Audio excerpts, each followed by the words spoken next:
오늘 본문에 있는 말씀은 약 BC 875년 엘리야가 사역을 시작했을 때부터의 스토리입니다. 엘리야는 약 27년간 찬란하게 복음을 전했던 하나님의 사역자로 알려져 있습니다. 열왕기하 1장 2장까지 우리 엘리야가 나오면서 엘리야는 북이스라엘과 남유다도 영적인 아주 소중한 리더십으로 또 본보기로 하나님의 사람으로 알려져 있습니다. 우리가 지난 시간에 엘리야의 이야기를 살펴봤습니다. 열왕기상 18장에 그 유명한 갈멜산에서 1대 850의 전투를 했던 것을 기억합니다. 소위 갈멜산의 전투입니다. 성가 찬양으로도 있습니다. 엘리야의 하나님, 엘리야의 하나님, 나의 하나님. 이 갈멜산에서 있었던 엘리야의 하나님이라는 찬양곡은 전 세계적으로 성가곡으로 불려지는 노래이기도 합니다. 영적 전투의 노래죠. 다시 한번 여러분 상기시키는데요.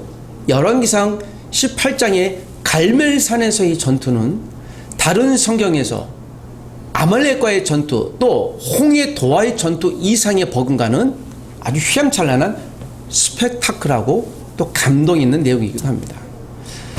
그런데 여러분, 이 갈멜산에서의 전투 이후에 저는 그 이후의 스토리를 오늘 여러분과 함께 나누려고 합니다. 갈멜산에서 850명의 어떤 신을 섬기는 선자들과 엘리야가 싸웠나요? 바알과 아세라라고 하는 여인을 믿는 신들. 바알은 남자 신이에요. 이것은 근동에 있었던 지금도 믿는 족속들이 있습니다. 그리고 바알의 부인이 아세라입니다. 아세라는요, 나무 신이에요. 그 나무로 아세라의 얼굴을 만들었습니다. 바알은 하늘의 신이고요, 아세라는 땅의 신이에요. 자, 여러분, 이 바알과 아세라 신은 모세 때부터 나와요. 그러니까 여러분, BC 2000년 전부터 계속 지금 오늘 본문이 기록된 BC 870여 년까지 계속되고 앞으로도 계속될 예정입니다. 바알과 아세라는 모든 신들의 신입니다. 자, 제가 바알과 아세라를 여러분께 다시 말씀드리는 것은 이 당시 많은 분들의 이것이 시대정신이었기 때문에 그래요. 여러분, 시대정신은 무엇이에요? 시대정신은 그것을 향하는 거예요. 몰입하는 거예요. 예를 들면 쉽게 설명은 이런 것이죠. 야, 너 그거 몰라? 그래서 그것에 대해서 모르면 약간 소외당하는 느낌이죠. 우리 지난주 캠퍼스에서 엊그제 에스파냐가 와서 노래를 했습니다. 그래서 제가 스페인 왔다고 그랬습니다. 그러니까 보니까 에스파라고 하는 이제 걸그룹인데 와서 어떤 외국인 유학생이 그것을 저한테 보내면서 막 환호하는데요. 정말 많은 학생들이 모였습니다. 그래서 제가 처음 알았죠. 아, 에스파냐가 한국 걸그룹이구나. 그렇구나. 근데 왜 이렇게 환호할까? 예. 그래서 아직 뭐 관심은 크게 없지만 저보고 의아하듯이 그 사람을 몰라요? 내가 왜 그 사람을 알아야 돼? 라고 반문하려면 우리 학생들과 대화가 안 될 것 같아갖고 내가 한번 알아보도록 노력을 할게. 예를 들면 여러분, 이런 것들이 시대 정신이에요. 다 아는 것, 뻔히 모든 걸 하는 것. 여러분, 이 시대의 시대 정신도 우리가 손에 다 들고 있죠? 스마트폰이에요. 이것은 좋고 나쁘의 문제가 아닌 것이죠. 마치 여러분, 이 당시에 엘리야 시대의 시대 정신은 바알과 아세라예요. 심지어는 여러분, 엘리야 시대에 있었던 아합은요, 바알 신의 숭상자예요. 기억하십시오. 그는 하나님도 믿었어요. 그는 인생 끝까지 바알을 얼마나 신봉했는지 부인도 아세라라고 하는 사람인데, 여인인데요. 이 여인이 옆에 있는 시돈이라고 하는 바알을 섬기는 제사장의 딸이에요. 쉽게 얘기하면요, 무당이에요. 무당의 딸과 아합이 결혼을 했어요. 그리고 아합과 이 아세라의 딸 아달랴라고 했는데, 아달랴가 누구? 여호람이라고 하는 남유다의 왕과 결혼을 했어요. 여러분, 바알의 영향이 아합, 여호람까지 통칭해서 영향을 미치고 있는 거예요. 자, 이 본문에서 다시 제가 이 서론을 우리가 기억해야 될 것은 오늘 엘리야의 위대한 스토리를 오늘 저는 설교하는 것보다 엘리야가 위대한 스토리 이후에 우리가 알고 있는 대로 그가 참혹한 공황 상태, 성경에서 유일하게 나오는 선지자가요, 스스로 극단적인 선택을 시도했던 유일한 사람이에요. 그가 그 극단적인 선택을 하지 않고 다행히도 회복된 이후에, 그러나 더 위험한 바로 여기서 온 것이죠. 회복되고 다시 하나님의 사람으로 사역하려고 하는데 그가 실수하는 가장 큰 한 가지가 있었습니다. 자, 그것을 여러분께 이야기하려고 합니다. 다시 조금 더 설명을 좀 드리겠습니다. 엘리야가 이세벨의 위협을 받아 도망을 갑니다. 갈멜산에서 850명의 바알과 누구요? 아세라 선지자를 다 죽였어요. 여기 갈멜산에서 보였습니다. 이 사건이 왜 중요한 거면요, 여러분, 바알은 그 당시 남자신이에요. 이 당시 사람들의 사고방식에는 바알의 정액이 위에서 축 뿌려요. 휙 뿌려요. 그러면 땅의 신 아세라가 그걸 휙 받아요. 그래서 무엇이 많이 나요? 비가 많이 내리면 농사가 잘 돼요. 목축이 잘 돼요. 그래서 바알과 아세라 신의 궁합이 잘 맞아야, 이들이 기분을 좋게 해야 우리도 복을 받는다라는 게 이 당시 사람들의 세계관, 사고방식이었습니다. 그 시대 정신인 거예요. 그러니까 좋든 싫든 영향을 받을 수밖에 없었고 그냥 그런 데 살고 있었습니다. 여러분, 이것을 제가 시대 정신이라고 그랬어요. 그래서 이 시대 정신을 누가 수용했습니까? 아합이요, 여호람이요. 지금에 와서 보면 여러분, 어떤 목회자가 동의를 안 하는데 온몸에 문신을 하고 실제로 얼굴부터 시작해서 손까지, 이게 하나님의 사역을 하는 것을 봐요. 그런데 그 얼굴에 뭐라고 문신을 하냐면 Jesus is my king, the Lord is almighty God, 그런 내용을 써요.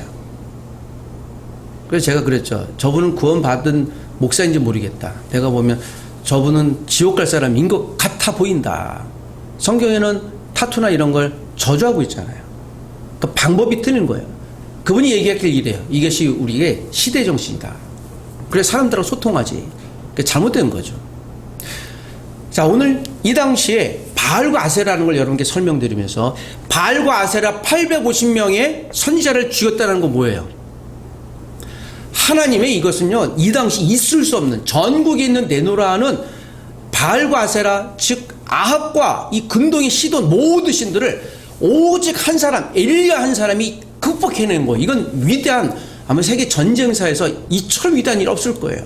그래서 기세 등등했죠. 이때 엘리야가 기대했던 한 가지가 있었을 것이에요. 야, 이렇게 이겼으니 이스라엘 백성들이 다시 하나님 신앙을 회복하겠다. 왜냐면요, 이스라엘 사람들도 바알과 아세라 섬겼거든요. 세상이 추구하는 모든 걸 다 섬겨요. 우리가 세상의 신이 그러니 그런 문화를 우리도 추구해야 돼 라고 하는, 마치 그런 것과 똑같습니다. 교회와 세상의 문화는 여러분 정확히 구별하셔야 됩니다. 달라요. 우리가 세상의 문화나 가치나 우리는 전혀 달라요. 그래서 우리를 교회라고 불렀어요. 그래서 우리가 성도라고 부르고 영어로는 세인트라고 있어요. 심지어는 거룩한 사람들. 자, 이렇게 우리가 구별되는데요, 엘리야가 기대했던 한 가지는 그거예요. 이제 이들이, 이스라엘이 하나님 신앙으로 돌아와 하나님을 믿고 큰 부흥이 일어나겠다고 했는데 그게 안 일어나요. 아무것도 안 일어나요. 이때 엘리야가 홀로 외로움에 빠졌죠. 왜 안 일어나지? 왜 내가 기대했던 부흥이 안 일어나지? 왜 이스라엘이 그대로 바알과 아세라를 믿고 있지? 그 가운데 오늘 19장 1절에 2절에 또 7절까지 어떤 이야기가 나타납니까? 이세벨이 어떻게 해요? 위협을 하잖아요. 내가 너 죽일 거야. 이때 엘리야가, 여러분, 아주 신비하게도 그렇게 위대한 전투사 같던 엘리야가 도망가요. 그것도 아무도 모르게 이렇게 도망가요. 어디로 도망갑니까? 이 도망가는 흔적이 참 중요한 거예요. 위에 갈멜산에서요, 이건 북이스라엘 있거든요, 제일 밑에 브엘세바라는 곳이 갑니다. 자, 여기서 위에서 갈멜산에서 브엘세바까지 걸어서요 약 한 10일 정도 갔어요. 그것도 빠른 걸음으로. 그리고 그 비서한 사람만 데리고 갑니다. 그리고 브엘세바는 낮의 온도가 50, 60도예요.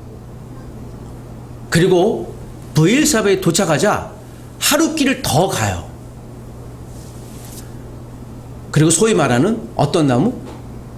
로뎀이라는 나무 밑에 가서 그가 이제 누워요. 그 뜨거운 땡볕이 있으니까. 그리고 혼자서 이렇게 있습니다. 그리고 탈진합니다. 여러분, 로뎀나무 제가 설명해 드렸잖아요. 로뎀나무가 대싸리 나무라고 합니다. 그러니까 이 줄기가 이렇게 가늘어요. 촘촘하지 않고요. 그냥 듬성듬성한 나무예요. 여러분, 150, 60도 되는 사막에서 그들이 그늘을 만나려면요, 아카시아 나무 또는 백향목 이런 밑에가 있어야 돼요. 그래 그늘이 있는데요. 여러분, 땡볕이 있는데 가지가 그냥 듬성듬성 하나 이렇게 나와 있는 나무 밑에 가면 의미가 없어요. 그래서 거기서 이제 내가 죽습니다 하고 있어요. 그래서 이것을 소위 말하는 극단적인 선택이라고 하는 거예요. 실제로 그는 더 이상 아무것도 하지 않아요. 그것도 여러분, 조금 전에, 불과 며칠 전에 위대한 하나님의 일들을 일으켰는데 왜 이렇게 변했을까요? 여러분, 사람은 이렇게 쉽게 변할 수 있어요. 아무리 위대한 사람일지라도 그가 탈진할 수 있는 거예요. 그러니까 영적인 탈진이 왔어요. 여러분, 영적인 탈진이 오는 증상이 뭐예요? 이스라엘 백성들이 하나님께 돌아오기를 무엇이에요? 기대가 무너지니까 다 무너지는 거예요. 내가 이걸 분명히 됐을 거야 라고, 내가 우리 자녀가 잘 될 거야, 내가 어떻게 될 거야, 난 이걸 했으면 될 거야. 근데 이 된다라는 건 반드시 돼야 된다라는 강력한 기대가 있는데요, 이게 안 되면 사람 탈진하잖아요.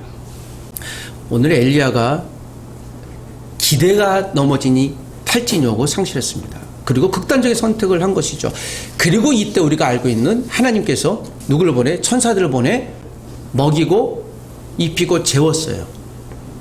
이 부분을요, 또 많은 상담자들이 유용하게 써요. 여러분, 우리가 탈진할 때는요, 먹고 마시고 쉬어야 되는 거예요. 쉼이 회복이에요. 그런데 어디서요? 로뎀나무 밑, 아마 다른 곳으로 이동했겠지만 극단적인 상황 앞에서 우리가 필요한 건 회복이에요. 회복을 위해서 쉬어야 되는 거예요. 엘리야는요, 육체의 탈진이 아니라 어떻게 해요? 영적인 탈진이 먼저 왔어요. 이건 우리 그리스도인에게 주시는 굉장히 중요한 경고이고 권면의 말씀이에요. 우리가 모든 것이 잘된 것처럼 여겨도 영적인 하나님과의 관계, 이것이 탈진되면 다른 것 다 무너지기 시작합니다. 혹시 그런 경험들 없으십니까? 오늘 이 본문을 다시 한번 들어가 보십시다. 이런 배경에서 엘리야가 이제 회복이 돼요. 그리고 오늘 본문 8절부터가 시작이 되는 것이에요. 자, 오늘 이제 본문에 있는 말씀 8절에 이렇게 시작이 돼요. 이에 일어나 먹고 마시고 그 음식의 힘을 의지하여 40주 40야를 가서 하나님의 산 호렙에 이뤘다. 그가 힘을 얻어갖고요, 40일 동안 이제 걷게 돼요. 그래서 하나님의 산 호렙산에 올라요. 그리고 9절에 보니까 엘리야가 그곳 굴에 들어가서 머물더니 여호와의 말씀이 그에게 임하여 이르시되 엘리야야, 내가 어찌하여 여기 있느냐라고 해요. 자, 이 대목은 굉장히 중요한 대목입니다. 오늘 19장 1절에서 7절까지는요, 한 가지 이게 없었어요. 무엇이 없었을까요? 엘리야가 하나님께 묻는 대답이 없어요. 이세벨이 위협하니까요, 이전에 엘리야 같았으면 하나님, 저가 나를 죽이려고 합니다. 나는 어떻게 해야 되겠습니까? 라고 할 텐데요, 갑자기 두려움이 와요. 가요. 그러니까 심각한 우울증이에요. 이걸 우울 증상이라고 확신합니다. 많은 분들이. 우울증 정도가 아니라 공황이 온 거예요. 이걸 우리 요새 말로 멘탈 붕괴. 머리가 하얀 상태, 블랙아웃 상태, 아무것도 못하는 상태, 그런 때가 오는 거예요. 그 실제로. 그래서 그거 그냥 도망간 거예요. 그러다 여러분 완전히 탈진한 거죠. 그리고 다시 회복해요. 1절에서 7절 사이에 하나님과 엘리야 사이에 대화가 없었어요. 하나님이 말씀도 없고 엘리야가 하나님께 물음도 없어요. 여러분, 우리가 기도가 망실되면 우리는 영적인 탈진 상태에 왔다는 걸 빨리 알아쳐야 돼요. 이걸 죽으면 우리는 끝나는 거예요. 내가 문제 있는지 그때부터 몰라요. 아무것도. 제가 지난주 이런 말씀 드렸습니다. 여러분, 예수 믿는 것은 불편한 거예요. 신앙생활하는 건 불편해요. 세상에 도무지 편한 사람 1도 없어요. 이 예배 한 번 한 번이, 와, 내 인생이 진짜 마지막일 수 있겠네. 어떻게 하나님 말씀 나는 무엇이라고 하지? 이 들음이 있어야 돼요. 근데 이것이 망실되면 오늘 그냥 예배 왔다, 소위 말하는 여러분 Sunday Christian, 그냥 왔다 갔다 하는 사람 되지 마십시오. 이건 모든 목회자도 마찬가지예요. 모든 사람들, 이 모든 그리스도인들에게 주시는 말씀인 거예요. 엘리야가 여러분 이런 위험에 빠졌던 거예요. 선지자가 그가 썬데이 크리스찬 정도가 아니라 하나님의 대화가 상실되니까 그 위대한 일을 하셨어도 여러분 우리가 그리스도인으로 교회가 어떤 위대한 일을 했을지라도 이 일은 남지 않아요. 그가 그리스도인으로 지켰는가 안 지켰는가, 그리스도인이었는가, 요것만 남습니다. 우리가 이곳에서 어떤 위대한 일을 했다는 것은 남지 않아요. 우리가 이곳에서 예배했다는 것만 남습니다. 한 가지 특징 기억하십시오. 우리가 예배가, 기도가 망실되면 그때부터는 하나님과 관계가 망실된다는 것이에요. 이것이 오늘 엘리야가 우리에게 보여준 사건입니다. 자, 그리고 나서 오늘 10절에 보면 그가 대답하되, 즉 엘리야가 이제 회복이 되기 시작한 거예요. 슬럼프에서. 엘리야가 대답하되 내가 만군의 하나님 여호와께 열심히 유별하오니, 좀 특별하오니 이는 이스라엘 자손이 주의 언약을 버리고 주의 제단을 헐며 칼로 주의 선지자들을 죽였음이오며 오직 나만 남았거늘 그들이 내 생명을 찾아 뺏으려 하나이다. 자, 하나님, 나 혼자 남았습니다. 살펴보니까 아무도 없어요. 내가 갈멜산에서 그렇게 싸워 이겼는데요, 나 혼자밖에 없습니다. 여러분, 이 대목에서 알 수 있는 건 한 가지는 무엇입니까? 엘리야의 인식이에요. 엘리야의 주변 상황 판단 인식이에요. 하나님, 주변을 보니까 내가 갈멜산에서 850대 1로 이겼음에도 불구하고요, 돌아보니 오히려 내 생명을 위협하고 여전히 하나님 믿는 사람은 누구만 있다라는 거예요? 나 혼자만. 여러분, 혹시 여러분 혼자만 남아 있다고 느껴본 적 있습니까? 있으세요? 2011년 이 광운대학교 캠퍼스에서 제가 이름을 호명하는데 유승호라고 하는 그때 생활체육학 학생이 저한테 오더니 지금 태권도 선교사로 갔습니다. 그 형제가 저한테 그래, 목사님 보면 때 좀 빌려주세요. 그래서 왜? 제가 학교 후문에서 노방 찬양하려고 그래요. 너 왜 혼자 하려고 그래? 누가 같이 하자고 하는데 하는 사람이 없어. 저 혼자 하겠습니다. 그래. 제가 그때 이 기억이 납니다. 승호야, 너가 혼자 찬양하고 노방에서 후문에서 예배하지만 듣는 사람들은 들을 거야. 그리고 이것은 먼 훗날 너의 이야기가 누군가에게 회자될 거야. 고맙다. 그리고 그 친구가 졸업했습니다. 그 뒤로 제 기억엔 이 캠퍼스에 노방 찬양이 있었던 건 없어요. 그 형제가 공개적으로 자기 혼자 저는 저 혼자라도 예배게 하겠습니다.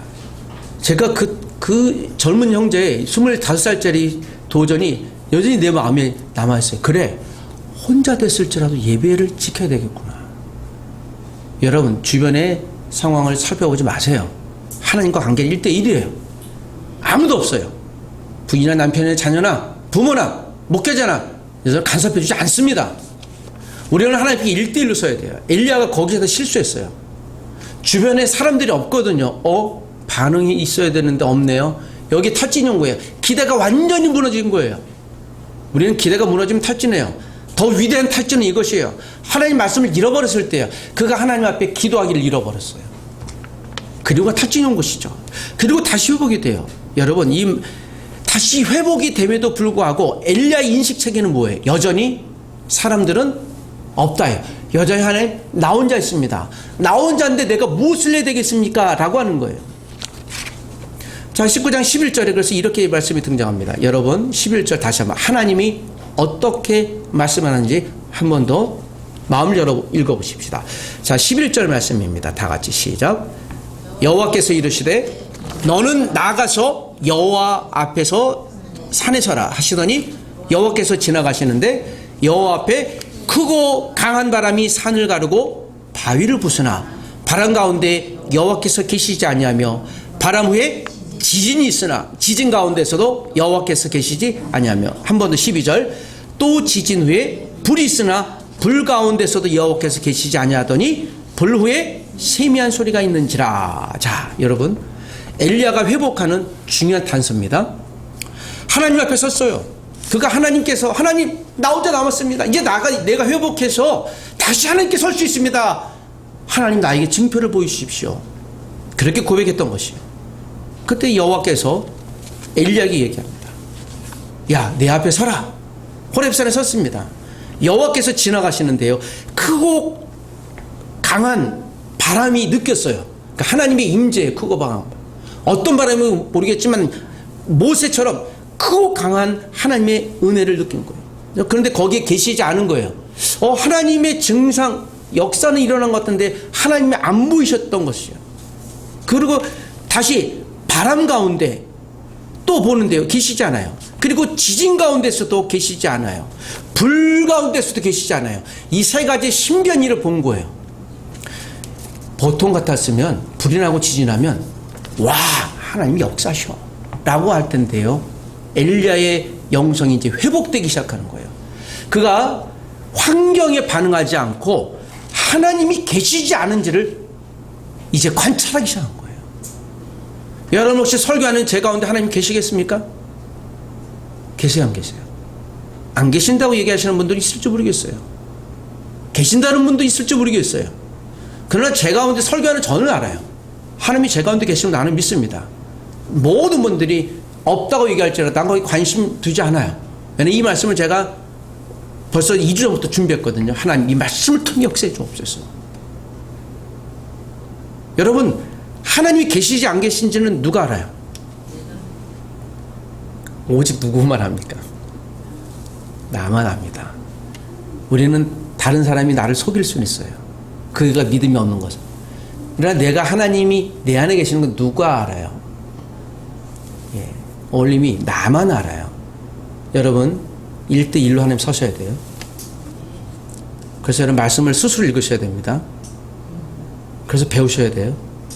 그리고 가르치셔야 됩니다. 하나님 말씀과 기도 외에는 우리 평생 아무것도 안 나와요. 여러분 다시 본문으로 들어가서 세미한 소리. 자, 이것이 오늘 엘리야의 회복의 슬럼프 이후 회복의 굉장히 중요한 단서였어요. 세미한 소리. 그러니까 들릴까 말까 한 소리. 여러분 제 소리가 들리십니까? 마치 제가 좀 흉내를 냈는데요, 마치 그거 같은 거예요. 여러분 제 소리 들려요, 안 들려요? 이런 음성을, 하나님의 음성을 이제 엘리야가 듣기 시작한 거예요. 관계가 회복되기 시작하는 것이죠. 여러분 우리 영적인 관계 회복은요, 하나님의 말씀을 듣는 것에서 시작한다는 것을 여러분 기억하셔야 됩니다. 그리고 13절에 엘리야가 듣고 겉옷으로 얼굴을 가리고 나가 글어귀 섬에 소리가 그에게 임하여 이르시되 엘리야야 내가 어찌하여 여기 있느냐라고 합니다. 그가 드디어 회복되기 시작한 것이죠. 여러분 하나님의 회복이 하나님 말씀으로, 또 우리가 성경 말씀을 들음으로 회복된다는 것을 기억하십시오. 엘리야가 탈진해서 회복하고 나서 이제부터 자신감이 생기기 시작한 거예요. 하나님 감사합니다. 그리고 오늘 읽었던 이 말씀 가운데 하나님과의 대화가 복원돼요.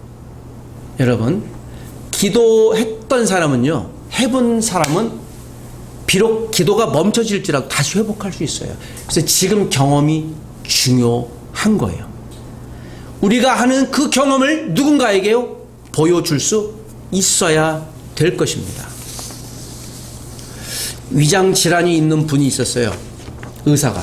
제가 아는 의사예요. 그런데 가게들 조사해 보니까 그의 할아버지도 위암으로 돌아가셨어요. 이분도 지금 위암이에요. 그리고 여러분 의사가 얘기하기를 당신의 자녀들도 위암에 걸릴 확률이 많을 거예요. 무엇일까요? 왜 그럴까요? 그 의사가 가계도를 그리는 거예요.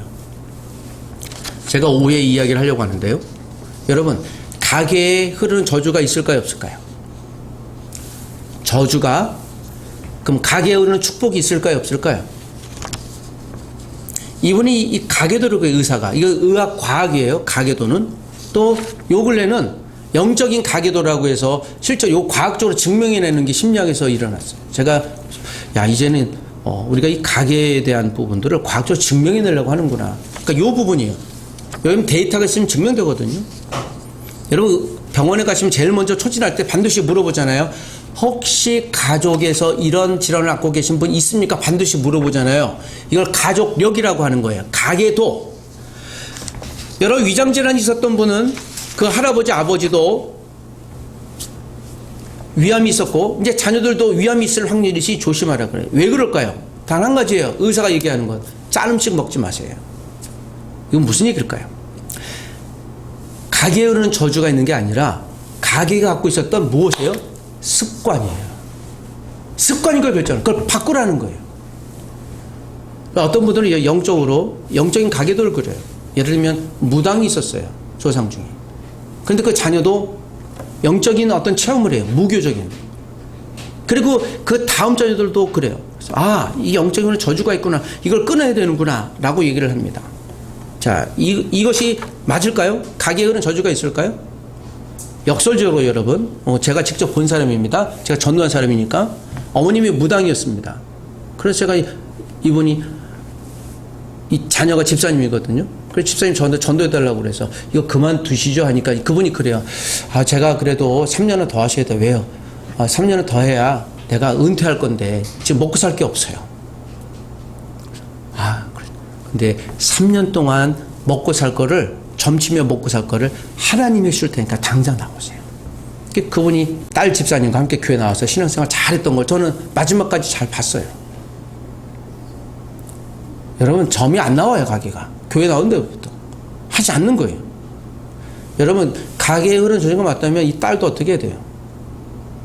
영적인 무교권 안에 있어야 되잖아요. 그 딸은 거기에 대해서 동의하지 않았어요. 동의하지 않는 수밖에 없습니다. 오늘 이게 엘리야가 갖고 있었던 이 흐름들을 우리가 유심히 봐야 되는 거예요. 오늘 엘리야가 갖고 있었던 영적인 흐름들을 나중에 누가 받아요? 엘리사가 왔습니다. 근데 잘 보시면요. 엘리야의 능력이 임한 게 아니라 엘리사가 하나님께 간절히 구했어요. 그 열심을 하나님께 주신 거예요. 우린 개인의 믿음에 대한 열심을 우리가 결정하는 거예요. 영적인 가게에 흐르는 저주가 그래서 있는 게 아니에요. 그러니까 습관, 습성, 그건 우리가 변질될 수 있는 겁니다. 왜냐하면 제가 아시는 분들 대무당이 있거든요. 친지 중에 이렇게. 그러니까 여러분 대무당이라면 안 놀라시는데요. 대무당은 내놓으라는 데입니다. 여러분 작두를 2개가 있는데요. 이걸 갖고 춤추시는 분들 내 눈으로 보고요. 나도 미치지 않았어요. 야, 저런 분들도 있긴 있구나. 그러니까 신이 신비하게 역사하는 거예요. 그러나 여러분 그분하고 나하고 와도요. 그분이 나한테 게임도 안 돼요. 내 안에 예수의 영이 그 천박한 무당의 악한 영들 게임도 안 돼요. 가게의 문제는 영향을 받고 생활 문제에 있습니다. 그래서 여러분 어떤 이 상담자들은 부모의 이혼 경력을 봐요. 가족의 이혼 경력. 그래서 얘기하죠. 미국의 긍정의 힘이라고 책을 썼던 분, 지금은 그분이 이단성에 굉장히 유형을 받고 있는데 그분도 동일하게 얘기를 했습니다. 가족의 이혼 경력인 사람들은 이렇게 얘기를 해요. 반드시 자녀들 이혼한다. 그 달도 이혼한다. 그걸 본인의 사회 경력으로 증명해내요. 참 동의할 수 없는 거예요. 그건 개인의 문제예요. 내가 선택 안 하면 되는 겁니다. 여러분 오늘도 우리에게 있어서 한 가지 사실은 무엇입니까? 아무리 우리가 악한 습관이 조상될 때 있었을지라도요. 우리가 안 받으면 그만입니다. 저는 굉장히 대구적인 내노라는 불교 집안의 난 후손이에요. 불과 저희 할아버지 때만도 어마어마한 불자에 그냥 찌든 집안이에요. 그런데 저희 아버님도 저도 목회자가 되었어요. 그건 아무 의미가 없는 거예요. 여러분 바알과 아세라고 하는 시대 정신인지 이런 것들을 의미하는 것이에요. 오늘 엘리야가 하나님 나라에서 오늘 이 사건을 통해 여기서 그 심한 갈멜산 이후에 공황장애 슬럼프 이후에 그가 회복했는데요. 회복하며 지극히 실수했던 한 가지가 바로 하나님과 대화 복원을 미뤘던 것이에요. 다시 사역하려고 했는데 하나님과 대화가 없으니까 아무것도 안 되는 거예요. 하나님이 말씀하지 않고 우리가 행동하다간 여러분 아무것도 안 돼요. 여러분 혹시 어떤 직업을 선택하든지 내가 결혼하려고 하든지 자녀를 출산하려고 하든지 무엇을 하려고 하든지 여러분 우리가 하나님 앞에 기도하고 난 다음에 모든 것들은 하나님이 역사하시는 거예요. 자녀를 갖기 위해서 기도를 했던 분들이 있어요. 자녀를 가졌는데요. 다운 증후군 결정이 났어요. 확실히. 그래서 의사가 얘기를 해요. 그냥 이 자녀를 포기하는 게 낫겠다. 그런데 이 엄마 아빠가 그런 얘기를 해요. 우리가 기도하며 자녀를 낳기 때문에 아이가 다운 증후군일지라도 잘 키울 거예요. 그리고 여러분 나머지 6개월 동안 기도하고 키웠어요. 아이가 태어났는데 어떤 일이 일어났겠습니까? 멀쩡해요. 왜 그랬을까요? 자, 이것은 트루 스토리입니다. 분명 의학적으로는 분명 그렇게 결정이 났기 때문에 DNA 검사도 마찬가지고 유전자 검사도 했기 때문에 어떻게 나왔을까요? 여러분들은 지금 별로 감동 안 하시는 것 같지만 이 부모님들은 소스라치게 놀랐는데 제가 와 어떻게 해요? 근데 이 부모님들이 이미 알고 있었어요. 다운증후군 있으나 없으나 하나님이 주신 우리가 기도하며 얻은 자녀이기 때문에 하나님의 선물이 그렇거나 안 그렇거나 관계없이 우리는 아이를 키울 거예요. 그리고 간절히 기도했죠. 저도 기도를 좀 보탰어요. 그런데 여러분 이 아이가 여러분 의료사고잖아요. 진단사고잖아요. 그런데 이분이 거기 항의하지 않았어요. 단 한마디 하셨대요. 선생님 우린 기도응답 받은 거예요. 하나님 역사하신 거예요. 안 믿는 사람들에겐 의사가 진단 잘못했을 수도 있고 뭐 그럴 수도 있지. No! 그렇지 않아요. 이건 우리가 그 기도한 몇몇 사람들의 기도를 그 부모의 기도를 응답한 거예요. 기적이에요. 그 아이가 지금 대학 들어가고 지금 잘 살고 있어요. 여러분 우리에게 이런 신비한 일이 일상적으로 일어날지는 모르겠지만 하나님이 이것을 일상적으로 일으킬 수 있는 것이에요. 엘리야에게 하나님께 대화가 복원됐어요. 그리고 다시 그가 사역을 하기 시작합니다. 14절에서 17절까지는 하나님의 엘리야에게 사명을 더하세요. 다메섹의 하사엘이 아람 사람이 될 것이라는 예언과 예후가 이스라엘 왕이 될 것이라는 예후가 그 예후가 여러분 누구를 죽여요? 아합을 죽이고 이제 왕이 돼요. 엘리야에게 엘리사가 후계자가 될 것을 이제 예언해요. 여러분 예언이 회복된 거예요. 그가 슬럼프에서 완전히 회복된 거예요. 하나님의 회복은 하나님과 대화가 회복되고 난 다음에 이루어지는 거예요. 하나님과 대화는 무엇이라고 그래요? 말씀 안에서 기도하고 얻는 확증을 얘기하는 거예요.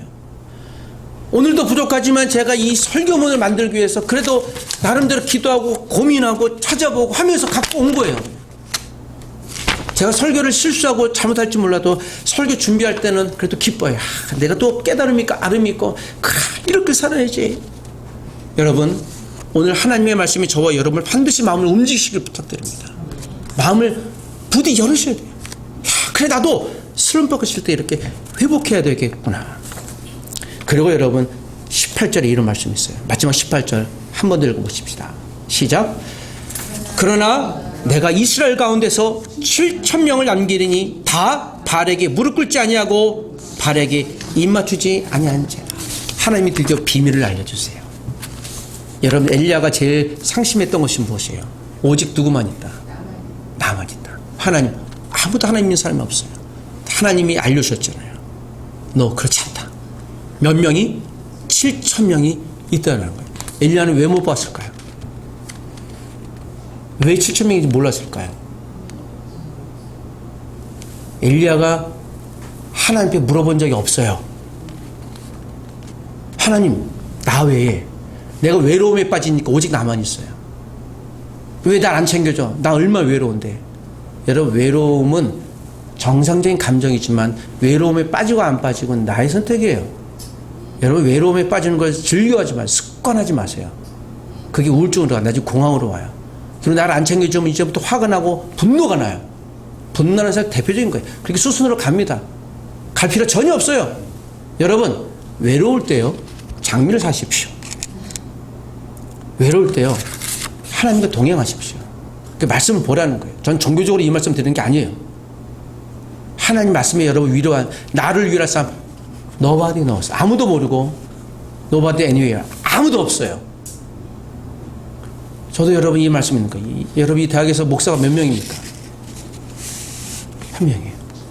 옆에 어느 큰 교회 가니까 목회자들이 17명 있어. 교육자들끼리 MT 간다고 하는데 나도 MT 가면 나 혼자 가야 되는 거야. 야, 그때는 외로운 거예요. 왜 나 혼자만 있지? 근데 여러분 그때 하나님과 말씀을 보는 거예요. 아 그래 주변에 간사님들도 있고 여기 우리 가족들이 있고 동지들 있고 동료들 있지. 아 그래 저분들은 내 친구지. 엘리야가 한 번도 묻질 않았어요. 여기에 결정적 실수가 있는 거예요. 엘리야가 기도 많이 한 사람처럼 보여지기도 하는데 하나님 그럼 어디 있으니까 좀 알려주십시오. 하나님이 이 말씀 왜 안 알려주셨어요? 그리고 마지막에 알려주는 거죠. 야 너만 있는 게 아니야. 7,000명이나 있어. 그래요 하나님. 그 다음부터 엘리야는 더 이상 외로움을 느끼지 않아요. 찬란하게 사역을 하고 마지막으로 엘리야는 어떻게 해요? 하늘로 승천해요.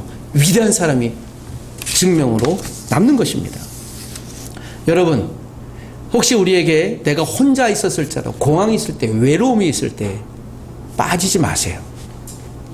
빠지셨습니까? 다시 나오셔도 됩니다.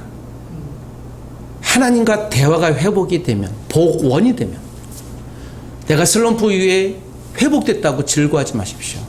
하나님과의 말씀의 회복이 없다면 더 이상 우리가 위대한 일을 하긴 쉽지 않아요.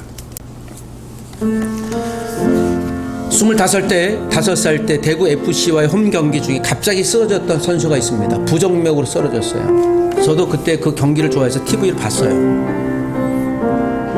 인공호흡을 했는데요. 아무도 의사가 없었어요. 결국 그가 약 한 20분 정도를 방치됐어요. 제가 이름은 얘기 안 했지만 그 친구를 제가 옆에 병원에서 봤기 때문에 아는 거예요. 삼성서울병원을 재활전해서 그 친구 옆에서 있는데요. 25살 때였으니까 얼마나 건장했겠습니까? 제가 12년에 3년에 봤어요. 그 어머니가 옆에 재활하는데 건강한 선수였잖아요. 한국의 드록바라고 별명 같은 사람이에요. 멋있던 사람입니다. 뇌손실이 되니까 걷는 거 먹는 거 잘 안 되셨습니다. 그래서 제가 재활하고 난 다음에 이분한테 재활 의사한테 물어봤어요. 선생님한테. 저분이 어떻게 오게 되는지 이제 제가 잘 아니까.